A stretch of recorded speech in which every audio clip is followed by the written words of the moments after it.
بسم اللہ الرحمن الرحیم۔ السلام علیکم اسٹوڈنٹس، امید کرتا ہوں کہ آپ سب لوگ خیریت سے ہوں گے اور خوش ہوں گے۔ تو کلاس 11 اردو کے اہم MCQs لے کر بچوں میں حاضر ہوں۔ تو پہلا MCQs ہے طے لگانا، خط لکھنا قواعد کی روح سے کس کی مثالیں ہیں؟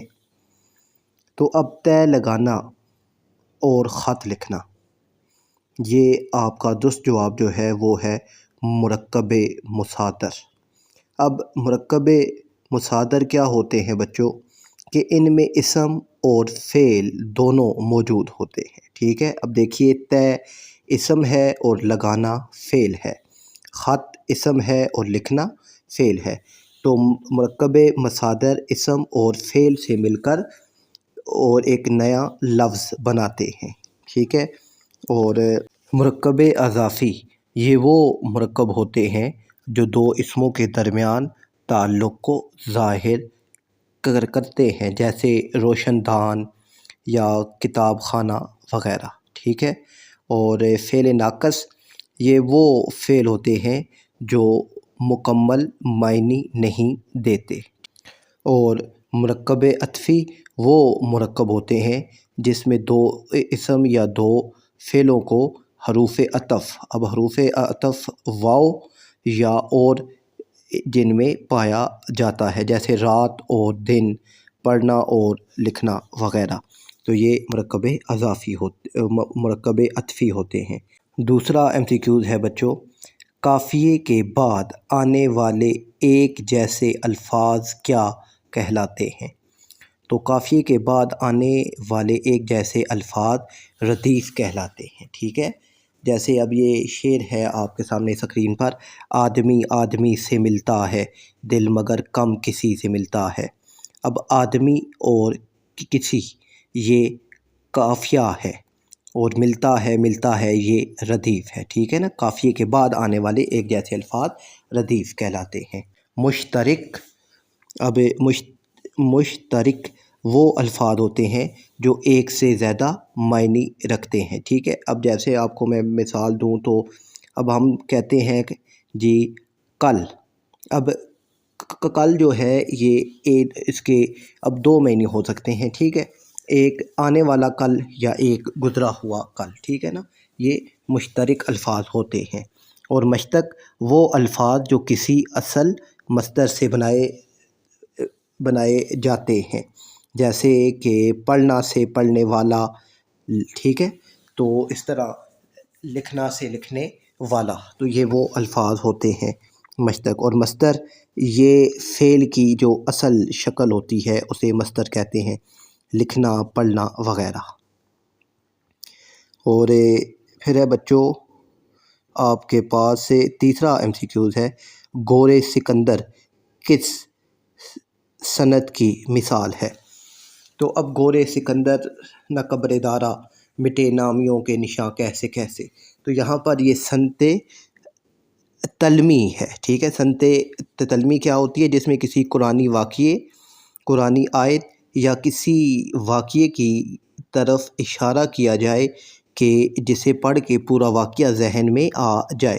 اب گورِ سکندر، ٹھیک ہے نا، نہ قبر دارا، مٹے نامیوں کے نشاں کیسے کیسے، تو اب یہ یہاں پر نا پورا واقعہ آ گیا ہے کہ سکندر نے پوری دنیا کو فتح کرنے کا خواب دیکھا تھا، اور وہ آدھی سے زیادہ دنیا کو اس نے فتح بھی کر لیا تھا، مگر اب جو سکندر ہے وہ اس خالی ہاتھ ہے، تو وہ بات کی وہ تفصیل اور ہو جائے گی۔ تو یہاں پر صرف یہ آپ کو بتانا ہے کہ اب یہاں پر یہ تلمی ہے کہ ایک واقعہ کی طرف اشارہ کیا جا رہا ہے۔ صنعت تضمین، تو صنعت تضمین وہ ہوتی ہے بچوں کہ کسی دوسرے شاعر کا کلام یا مصرع، ٹھیک ہے نا، کسی دوسرے شاعر کا کوئی بھی شعر یا مصرع اپنے کلام میں استعمال کیا جائے، اور اسے صنعت تضمین کہتے ہیں۔ اور اس کی پہچان بہت آسان ہے کہ اس کو واوین یعنی انورٹڈ کوماز میں لکھا جاتا ہے۔ صنعت تضاد، تو یہ وہ صنعت ہوتی ہے جس میں متضاد الفاظ استعمال کیے جاتے ہیں، جیسے ایک سب آگ ایک سب پانی، دیدہ و دل عذاب ہیں دونوں۔ اب آگ اور پانی یہ سنتے یہ آپس میں متضاد الفاظ ہیں نا، تو یہاں پر یہ شعر سنتے تضاد ہے۔ سنتے تکرار یہ وہ ہے کہ جس میں لفظ بار بار دہرائے جاتے ہیں، ٹھیک ہے، جیسے آدمی آدمی سے ملتا ہے۔ اب آدمی آدمی یہ الفاظ آپس میں ٹکرا رہے ہیں تو یہاں پر یہ سنتے تکرار ہوگی۔ پھر فورتھ ہے بچوں، داخلہ فام احتیاط سے پر کریں، اس جملے میں متعلق فعل کیا ہے؟ متعلق فعل متعلق فعل وہ فعل ہوتا ہے کہ جو اصل فعل ہوتا ہے اس کی کیفیت کو، اس کے وقت کو یا اس کا جو مقام ہوتا ہے اس کو ظاہر کرتا ہے، ٹھیک ہے نا۔ اب یہاں پر آپ اگر دیکھیے تو اب یہاں پر جو مثال ہے کہ داخلہ فام احتیاط سے پر کریں، تو یہاں پر نا جو اصل فعل ہے وہ ہے پر، ٹھیک ہے نا، یعنی فلک کریں، پر کریں، تو اب یہاں پر یہ اصل فعل ہے، تو اب اس کی کیفیت یا اس کی حالت کی کیا ہونی چاہیے؟ احتیاط سے، تو احتیاط سے یہاں پر یہ متعلق فعل ہے جو اصل فعل کی کیفیت کو بیان کر رہا ہے، تو درست جواب ہے بچوں یہاں پر احتیاط سے۔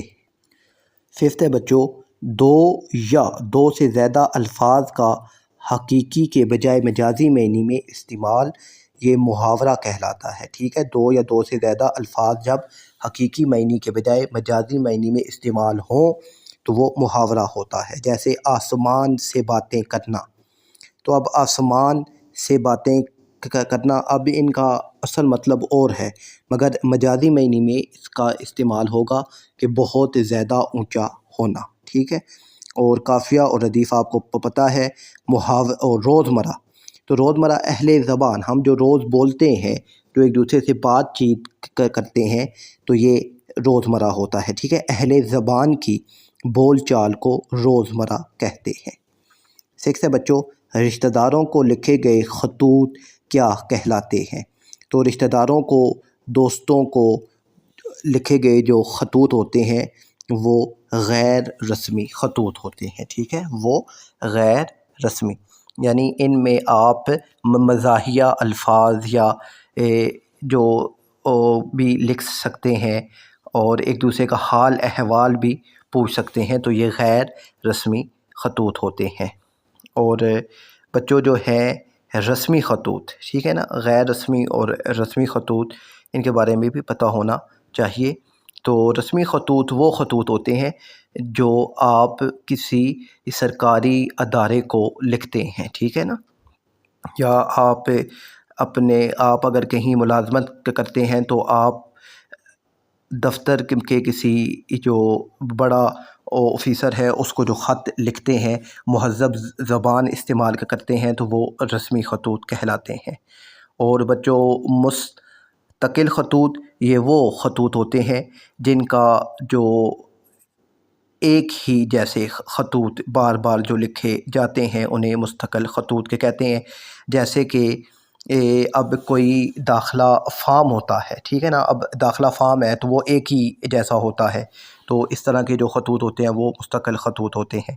عارضی خطوط یہ وہ خطوط ہوتے ہیں جو کسی خاص واقعے یا وقتی طور پر لکھے جاتے ہیں، جیسے کہ کسی کو دعوت نامہ دینا ہوتا ہے، یا جیسے شادی کے کارڈ ہوتے ہیں، تو یہ وہ خطوط کہلاتے ہیں۔ سیونتھ ہے بچوں، تیرے آزاد بندوں کی نہ یہ دنیا نہ وہ دنیا، یہاں مرنے کی پابندی وہاں جینے کی پابندی، یہ شعر کس کی مثال ہے؟ تو یہاں پر نا اب دیکھیے پہلے مصرعے میں تیرے آزاد بندوں کی نہ یہ دنیا نہ وہ دنیا، یہاں پر اس کو لفظ کیا گیا ہے یعنی لپیٹا گیا ہے۔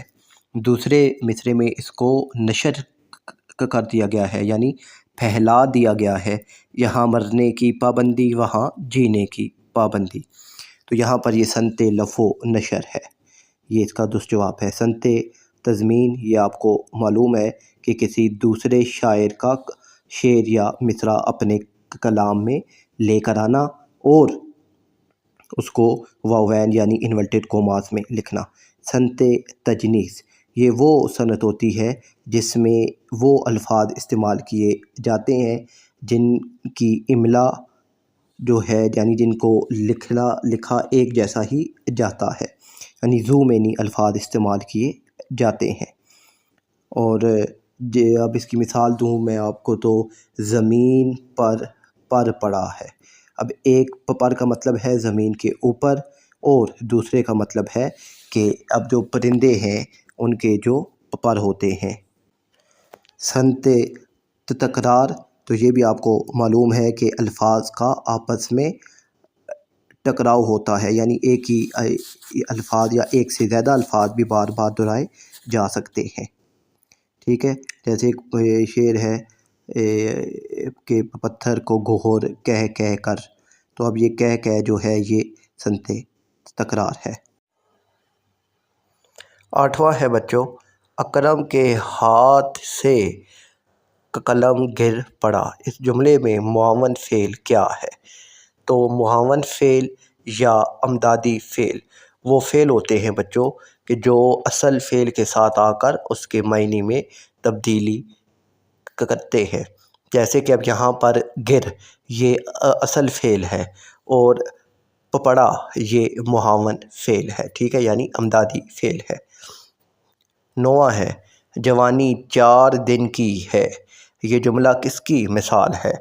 تو اب جوانی 4 دن کی ہے، ٹھیک ہے، یہاں پر جز کہہ کر کل مراد لیا گیا ہے، تو یہ مجاز مرسل کی اقسام ہے، ٹھیک ہے۔ یہ علم بیان کی ہمارے پاس 4 اقسام ہوتی ہیں: تشبیہ، استعارہ، مجاز مرسل اور کنایہ۔ تو اب یہ جہاں پر نا جوانی، یعنی یہاں پر اب ایک جز، اب جوانی اب 4 دن کی تو نہیں ہے نا، ٹھیک ہے، تو یہاں پر جز کہہ کر ساری جو جوانی ہے اس کو مراد لیا گیا ہے، تو یہاں پر یہ مجاز مرسل کی اقسام ہے۔ اچھا، یہ بھی سمجھ لیجئے کہ اب دو ہے نا بچوں تشبیہ، تو اب جو تشبیہ ہے اس میں ایک چیز کو دوسری چیز کی مانند قرار دیا جاتا ہے، اور استعارے میں وہی چیز بنا دیا جاتا ہے، ٹھیک ہے۔ اور تشبیہ کے 5 ارکان ہوتے ہیں اور استعارے کے 3 ارکان ہوتے ہیں۔ اور مجاز مرسل، اب الفاظ اپنے حقیقی معنی کے بجائے مجازی معنی میں اس طرح استعمال ہوں کہ حقیقی اور مجازی معنی میں تشبیہ کا تعلق نہ ہو۔ تشبیہ کا تعلق نہ ہو تو مجاز مرسل ہے، اور اگر حقیقی اور مجازی معنی میں تشبیہ کا تعلق ہو تو وہ استعارہ ہے۔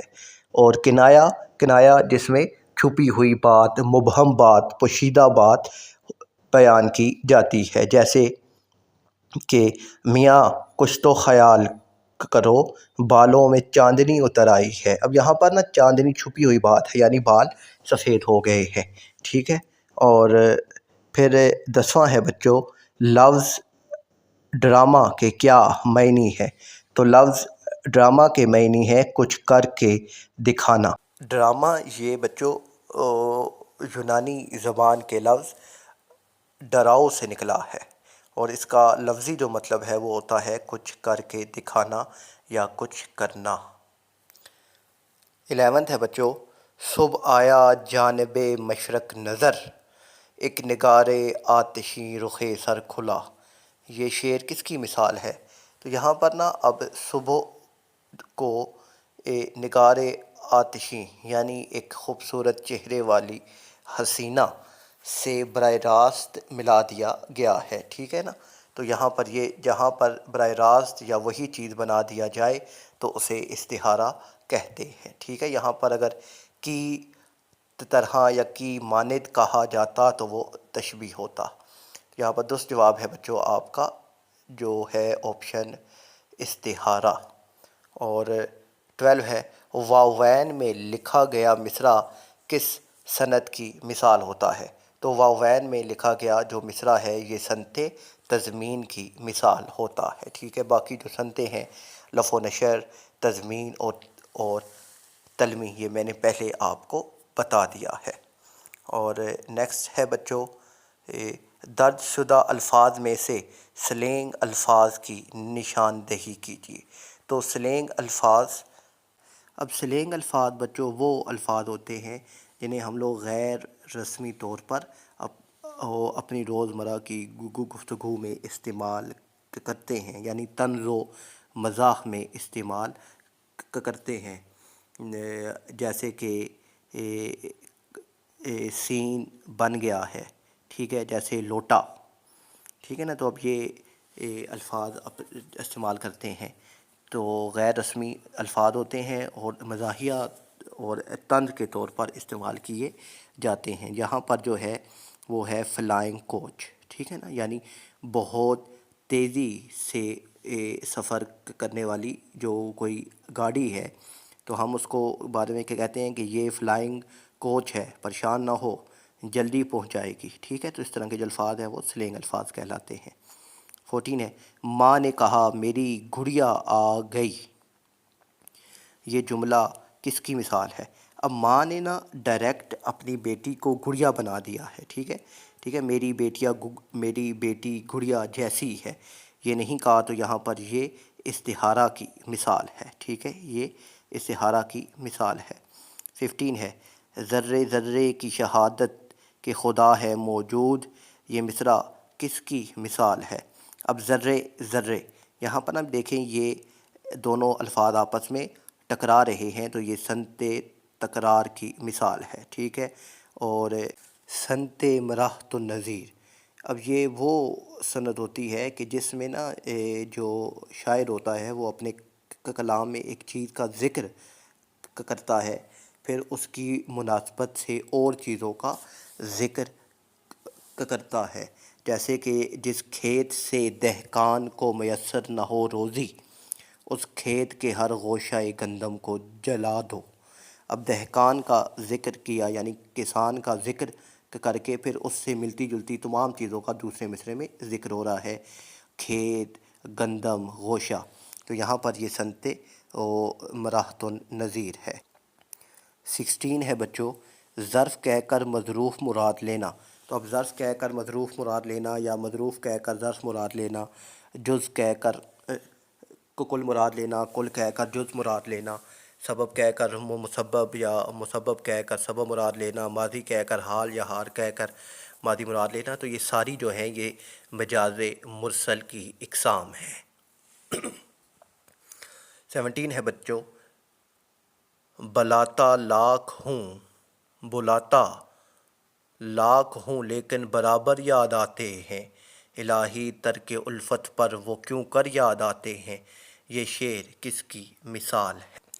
یہاں پر اب بچوں آپ دیکھیں تو بلانا اور یاد آنا، ٹھیک ہے، یہ دونوں آپس میں متضاد ہے، تو یہاں پر یہ صنعت تضاد ہوگی، ٹھیک ہے نا، صنعت تضاد ہے کہ الفاظ کے جو آپس میں متضاد ہوتے ہیں وہ کلام میں استعمال ہوتے ہیں، بلانا اور یاد آنا، یہ صنعت تضاد ہے۔ 18 ہے، چاند کی مانند چہرہ کس کی مثال ہے؟ اب چاند کی مانند، ٹھیک ہے، تو یہ تشبیہ ہے، یہ کیا ہے؟ یہ تشبیہ ہے۔ اور 19 ہے، 5 مصرعوں پر مشتمل بند والی نظم ہیت کے اعتبار سے کیا کہلاتی ہے؟ تو 5 مصرعوں والی جو نظم ہوتی ہے اسے مخمس کہتے ہیں، اور جو 6 مصرعوں والی ہوتی ہے اسے مسدس کہتے ہیں، اور جس میں 4 مصرعے ہوتے ہیں اسے رباعی کہتے ہیں۔ اور ہائکو یہ جاپانی شاعری ہے، اور اس میں جو ہے قدرتی چیزوں کے حسن کے بارے میں لکھا جاتا ہے۔